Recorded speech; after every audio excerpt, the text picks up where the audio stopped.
Honestly, you know, we'll talk about the cardio issue earlier, you know, but that's a perfect example of a non-cardio exercise sequence. Well, let's talk about it. You're going to get this, and there's no X2 cardio. Nope. There's no martial arts, no cardio. So why not? Why did you create just half a program? What were you thinking? Well, I figured our library is pretty stacked in cardio. I mean, obviously, Debbie and Shalene and Sean T. and all the other trainers have such great cardio programs, but it wasn't because they had it, you know. I mean, hello, the greatest. Right, working out at the beach at 109 degrees with little pebbles of sand poking through my toes. But it's still awesome, so love it. But the reason why we put it in there is because you know, you look at the average, the football field is only so long, right? So you're either running laterally across it or to the end, basketball court, soccer field. You know, most athletes, the way they move is not for, you know, 30 minutes straight with their heart and lungs and legs all working together. But really, what we try to do is create sequences that were fast and furious, much like the P90X, that work the entire body as opposed to just pure cardio. There are hundreds of people out in this audience who maybe 5 or 6 years ago said, well, you know, I need cardio to really change my body. But we as Beachbody have taught them that there's a combination of resistance and interval exercises. Basically what these are very high heart rate interval routines where the heart rate's going up and coming down, going up and coming down. That way your body's allowed to kind of push the envelope more. Sometimes when it's just pure cardio, you stay in this one little line where you're not really challenging the entire body as much as you could. And the more you challenge your body, the more muscles and joints and tendons that are getting worked, the faster the results and the better you're going to look in the end. Got it. Well, look, you know, we've alluded to it a little bit. Let's get into the genesis of how PAP got into the program. And, you know, we talked a lot about, and one of the things, frankly, I'm most proud of with the P90X program is one of the things that Tony said at a very early meeting, and the videos that you've seen online of sort of the behind-the-scenes development of the program are all the real deal. I mean, when you first recommended that we have 12 routines, I was like, no way, that's too much. Nobody's going to master it. Like, the thing I love about Power 90 is once I master it, then it's just about how intense I can be with the program versus having to try to master it. And you made the point that's where the gains are going to come, is from not mastering it. As soon as you think you master it, I'm going to change it up on you.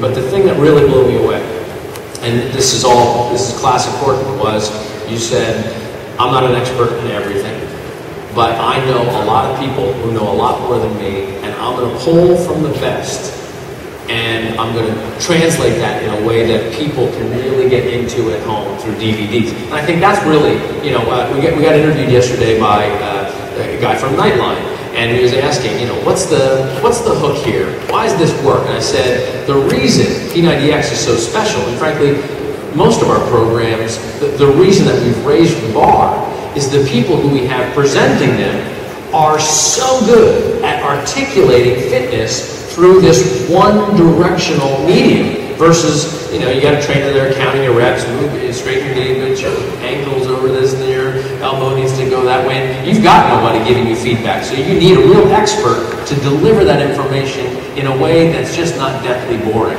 And this guy manages to do that, and he manages to do it by pulling expertise from great people.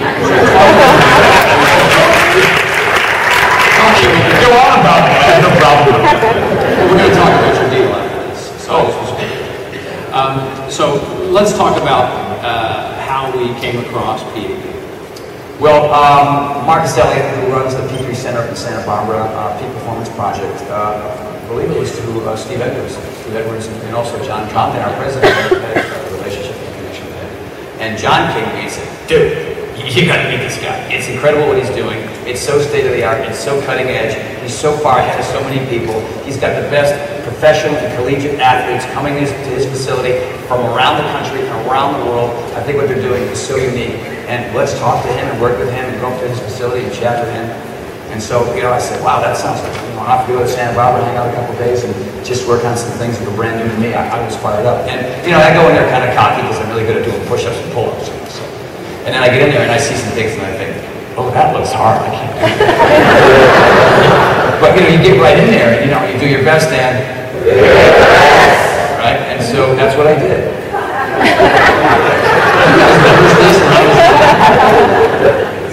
Well, let's bring him out, and we'll get into it a little bit. Ladies and gentlemen, Marcus Elliot.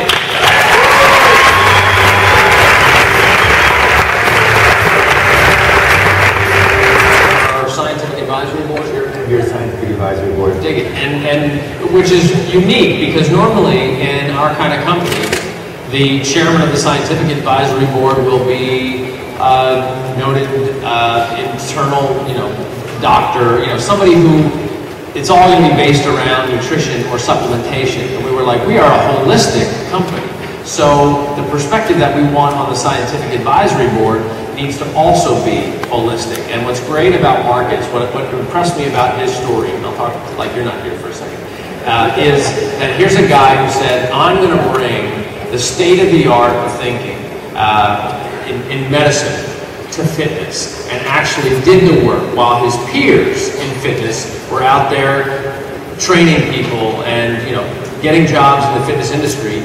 He went to get his doctorate and take it to a level that very few people in the industry have done, and has built this thing, E3 in Santa Barbara, which is training the world's elite athletes in a way that is stunning, frankly, professional sports. So, Marcus, thank you for participating with us. Thanks for being a part of what we're trying to build here, and tell us a little bit about what we have in store with PAP. Yeah, thanks, Carl. Dax balls. What is it? Dax buys and balls. Is that right? You can throw any parts you want. Yeah. All right. You got to know, though, he's got that side to him, but they also have the side where they're super committed to doing this thing well. Really using the latest science. There's no other company that has this type of commitment to making sure this backside of this thing works right. No choice. There you go. Hey man, I'm totally all right. I mean, I see the commitment in terms of delivering science, and that was one of the biggest hooks for getting involved here. It was never my intention to get involved with a fitness company, but I'm confident that we can lead this thing out consistently in terms of sports science, making sure we're delivering the best products, making sure that we're actually leading the front edge in terms of what science is telling us about how to develop as human beings optimally, how to optimize nutrition, how to reduce injuries, all of these pieces. I was talking yesterday with Tony about how I'm confident that the P90X already is a better program than a lot of pro athletes use. A lot of pro athletes use the program, but it's better than what their strength coaches on their NFL team, their Major League Baseball team, or their NBA team are giving them. And this next version, P90X2, is going to create more delta. It's going to create more separation. So it's kind of wild to think that you guys are leading out that edge, and then the pro sports teams are going to follow.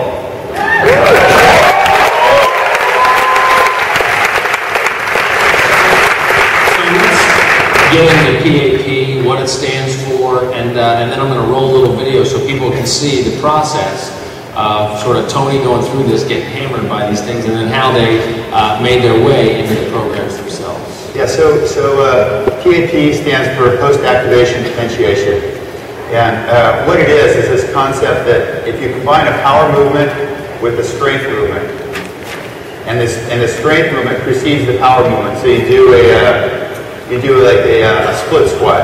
You do a split squat movement, and then you combine it with a power movement that involves similar muscle groups, like a jump split squat. Then you get more muscle cells involved in that exercise. You create more power. If we went straight into that split squat, there's a certain amount of nerves and muscle cells that are just asleep. They're just dead weight. They're just along for the ride. But if you precede it with a strength movement, you essentially wake up those neurons, and you get those muscle cells that are normally dead weight. You get them engaged, and so you create more power. Does that make sense? Yeah. This is one of the hottest things in sports science right now. It's been studied like crazy over the last 10 years, especially out of Germany and out of Great Britain, out of Australia, and now out of the US. It's been studied over and over and over and over. Absolutely real phenomena. You precede a power movement with a strength movement, you get bigger power output. So that's sort of at the core of this PAP concept. Carrie, can you roll that video because it's not rolling for me up here. I want people to see some of the variety of those moves. And it can involve almost any strength and power move, but the key is that similar muscle groups are engaged. Similar muscle groups from the strength movement into the power movement are engaged. So this is Tony at our place. Good times. Hum. Yeah, how about the ball your foot two directions for 30 seconds? It doesn't look like much.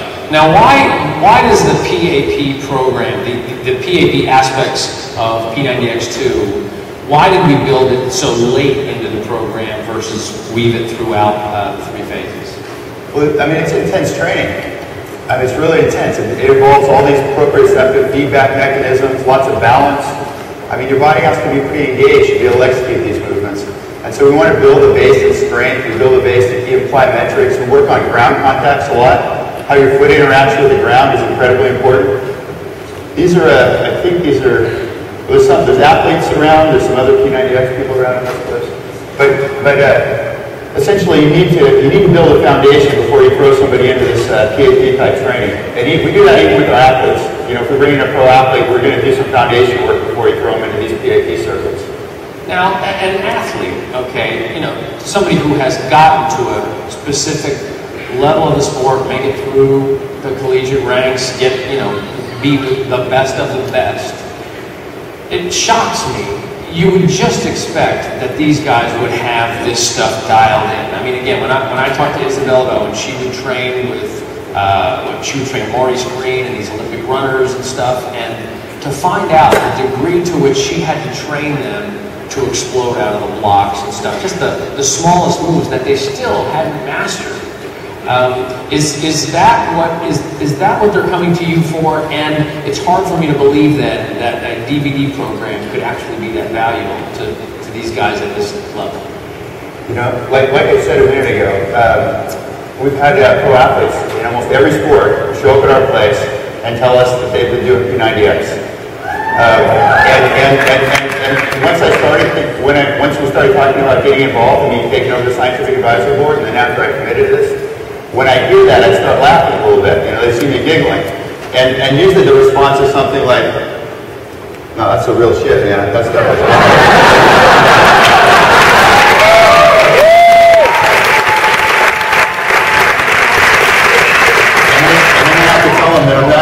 It's not that I'm monkeying, it's because I'm actually involved in the company, and it's amazing to me how many athletes, how many pro athletes are doing this program and think it's the best thing they've done in training up to this point. You know, and then they show up at our place, and then we're a lot more specific about this whole thing, right? So yeah, pro athletes have holes all over the place.